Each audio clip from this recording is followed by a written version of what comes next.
When you're working in the single doc view, as I am right here, you will notice in the bottom of the report item screen, there's a little area down here called suggested items, and those are exactly what you might think they are.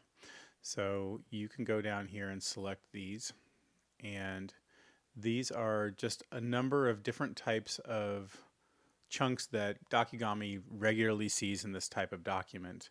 And so we've just given you a sort of handy place that you can go down here. You can scroll around, see if there's something down there that you're already looking for without having to look in your document itself. So I can click down here, find this workers' compensation insurance. Notice that when I select it down here, it also adds it to the selected item area up here, and it selects it, of course, within the document itself. And I can go back and forth between different things. Let's say I want this service agreement date.